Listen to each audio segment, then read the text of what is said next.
Donc voilà, on est les derniers de la session formation de cadre de feu tactique qui s'est déroulée donc de la première semaine du 7 au 11 mars, où on a fait ça sur la partie sur les communes du Vigan, et la deuxième semaine qui s'est fait du 25 au 29 avril, où on a fait ça dans les départements voisins.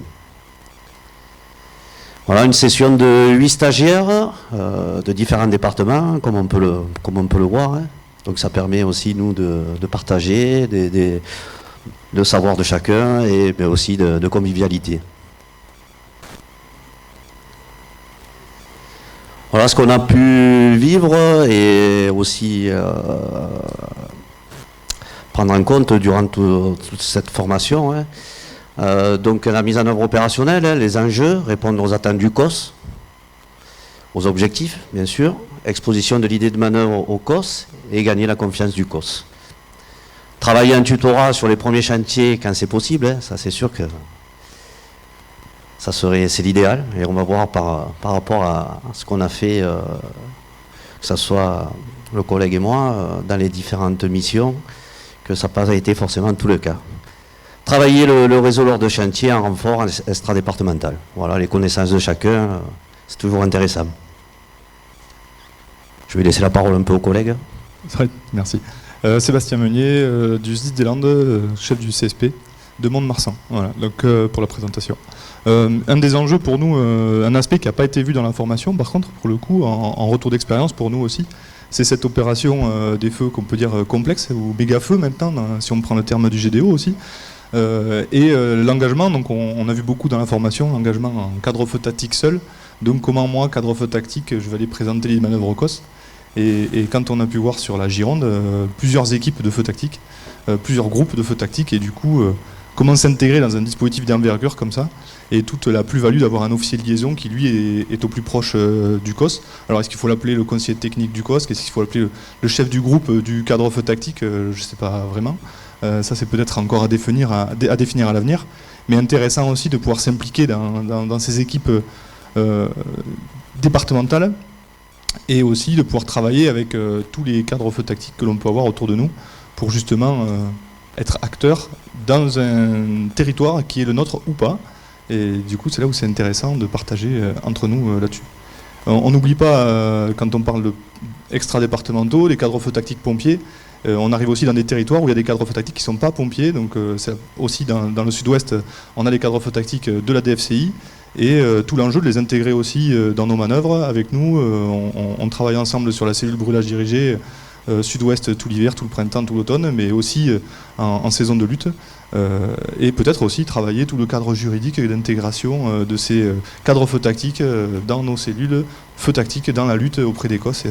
C'est des aspects qui nous paraissaient intéressants de peut-être développer à l'avenir, et qu'on n'avait peut-être pas anticipé, nous, quand on faisait simplement nos idées de manœuvre pendant ces 2 semaines de formation. Donc, pour partager un petit peu mes engagements pour cette première année en qualité de cadre feu tactique, mais dans différentes fonctions aussi. Hein. Donc, le premier feu s'est déroulé donc, au mois de juin, mi-juin, sur le feu de Servier et la Baume. Donc 2 binômes d'engagés, 600 mètres d'allumage en fonction de porte-torche. Hein. Donc là aussi, ça permet aussi d'engager de l'expérience, de la confiance de la part du chef de détachement. Ensuite, engagement, là c'était mon premier engagement en qualité vraiment de cadre feu tactique, sur un renfort donc, sur le feu de Garvezon. Un binôme, donc j'étais accompagné d'un chef de chantier, un binôme au véhicule de premier secours en intervention. L'engagement en tête de feu et proposition, donc l'allumage sur 300 mètres validé. Donc c'est là où on engage un petit peu de confiance, tout en gardant aussi beaucoup d'humilité. Ensuite, donc, en renfort, donc, avec un binôme conseiller technique et chef de détachement qui était le colonel Coste et le commandant Tichit. Donc 3 binômes, comme on a pu le voir tout à l'heure sur le rétexte. Ardèche, Lozère et un binôme du Gard, donc un engagement zonal et 1200 mètres d'allumage. Et dans la foulée, le feu de Masgros et Mostuéjoul, donc 2 binômes, plus un binôme, toujours les mêmes, conseiller technique et chef de détachement engagement zonal et 600 mètres d'allumage. Et pour finir, toujours sur la même semaine, donc en fin de semaine, sur le feu de l'Andiras 2, et là, bon, on était un binôme, donc feu tactique en relève, et on a servi pour les reconnaissances et appui au COS. Donc ça aussi, ça permet aussi de s'enrichir en termes d'expérience. Donc pour faire la transition, donc là on a un peu présenté ça sous la forme d'un chronogramme. Donc on sort de formation le 29 avril, donc voilà, vous êtes brillamment nommé cadre feu tactique, vous avez votre formation, c'est très bien. Maintenant, on parlait d'humilité ce matin, quand on sort de la formation cadre feu tactique, on sent bien qu'on est cadre feu tactique, mais que pour autant, même si on a mis le pied dans la spécialité 10 ans avant, parce qu'il faut 10 ans aujourd'hui pour faire un cadre feu tactique, on sait que les premières autorisations de coups de torche, elles ne vont pas se faire aussi facilement.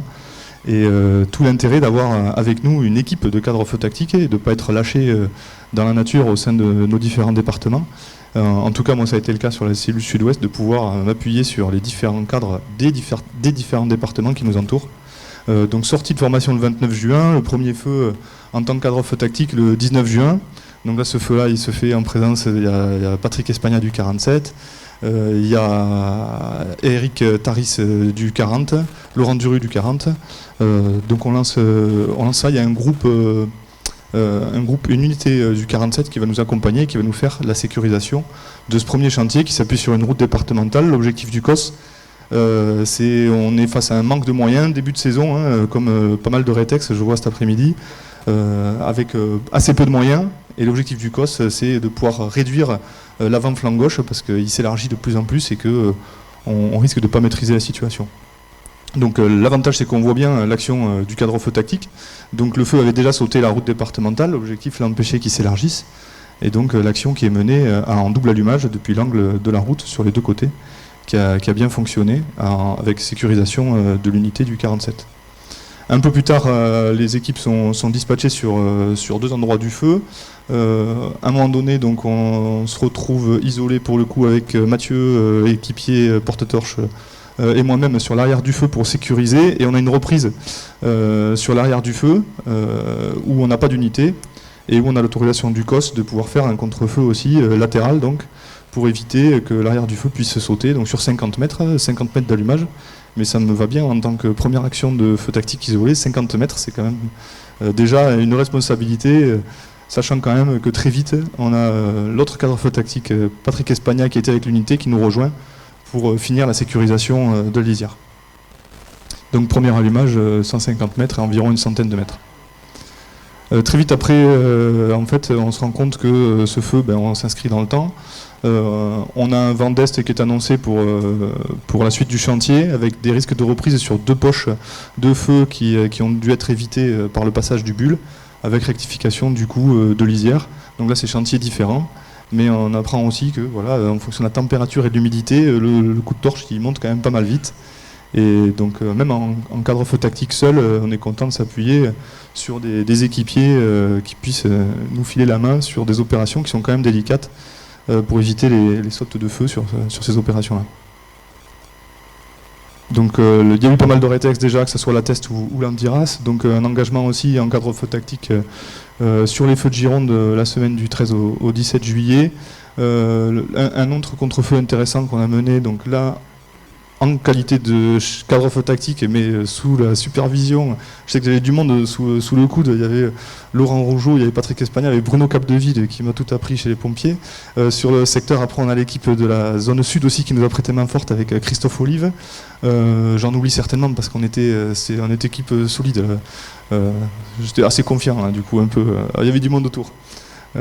Donc ça s'est fait sur l'Andiras, donc 1,5 km d'allumage, donc là on n'est plus sur les 100 mètres d'allumage à la torche, on est parti sur 10 km d'allumage.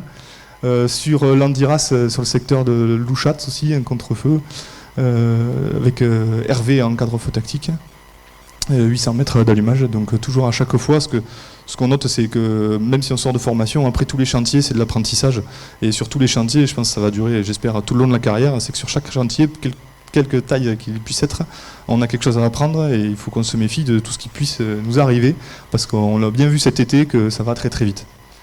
Le 18 juillet, engagement sur un feu dans les Landes, le feu de Vert, 50 hectares. Donc là, il s'agit d'une rectification de lisière. Le départ de feu est ici, il progresse.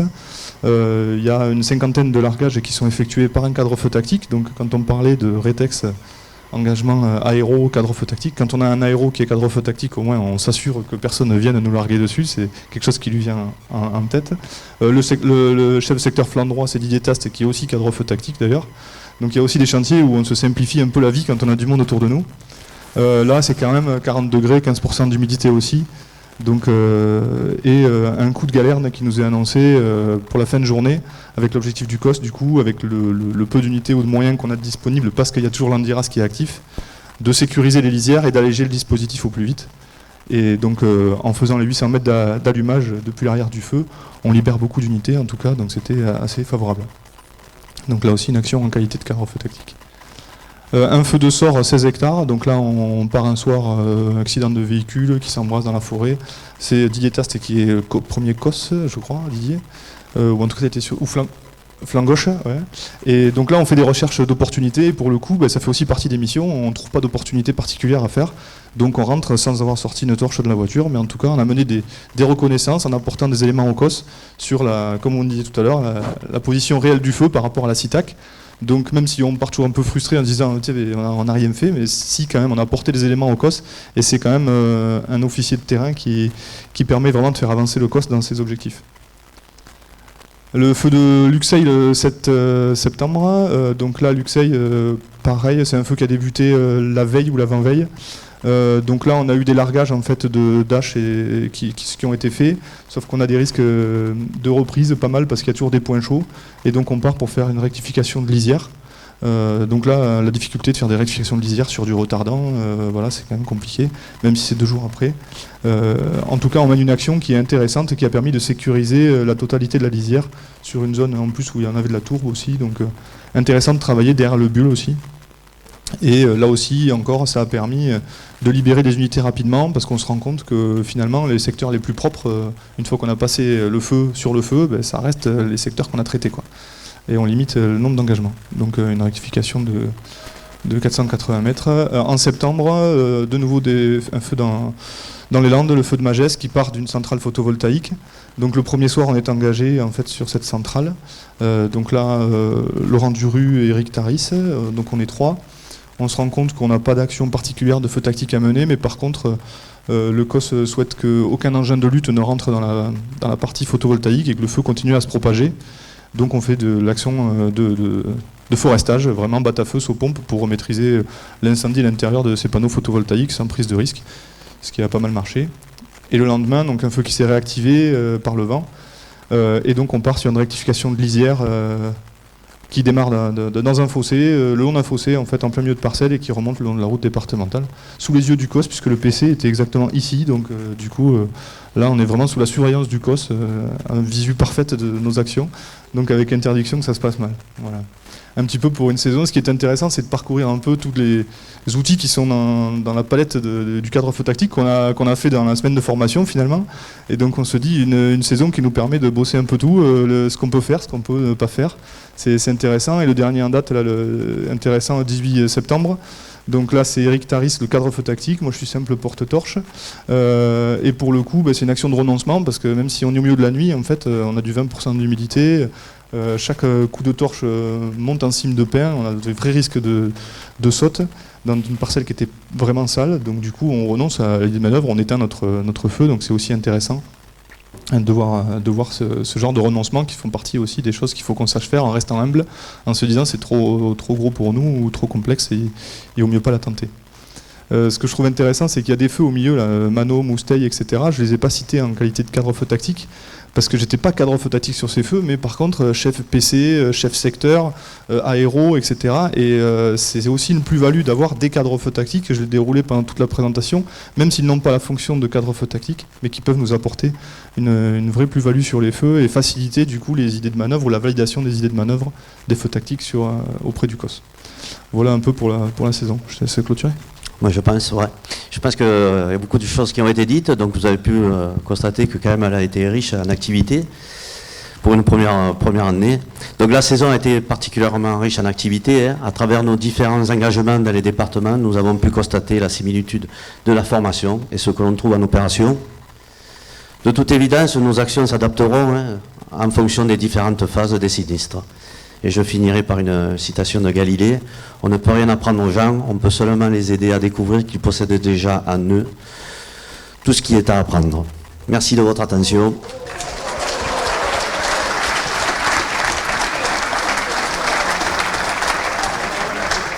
Merci beaucoup pour votre magnifique témoignage. Vous avez cité plusieurs fois l'adjectif humble, l'humilité, et on l'entend dans votre témoignage. On l'a dit depuis ce matin, c'est important, et c'est manifestement la qualité la plus importante chez un cadre feu tactique. Donc c'est encourageant de voir que vous restez dans cet esprit. Est-ce qu'il y a une question pour les jeunes entre guillemets? Non, à cette heure-ci, il n'y a plus de questions, j'ai l'impression. Et bien merci encore, on peut les applaudir encore une fois. Merci.